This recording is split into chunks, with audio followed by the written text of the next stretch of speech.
శ్రీమాత్రే నమః. పంచమీ పంచభూతేషి పంచశంఖ్యోపచారిణి శాశ్వతీ శాశ్వతైశ్వర్య శర్మదా శంభుమోహిని. పంచమి అంటే 5వ ముక్తి. పంచభూతేషి అంటే పంచభూతములకు అధిపతి. పంచశంఖ్యోపచారిణి అంటే 5 తత్వములను ఉపసంహారం చేస్తూ సాధించేది అని అర్థం. శాశ్వతి అంటే శాశ్వతంగా ఉండేది.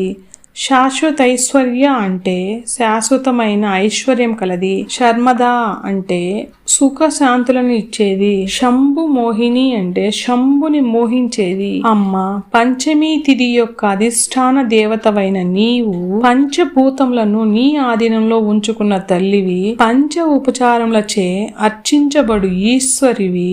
శాశ్వత ఐశ్వర్యమును ముక్తిని ఇచ్చు శర్మదాయినివి. శంభుని మనసు దోచే సౌందర్య రాశివి తల్లి అని అర్థం.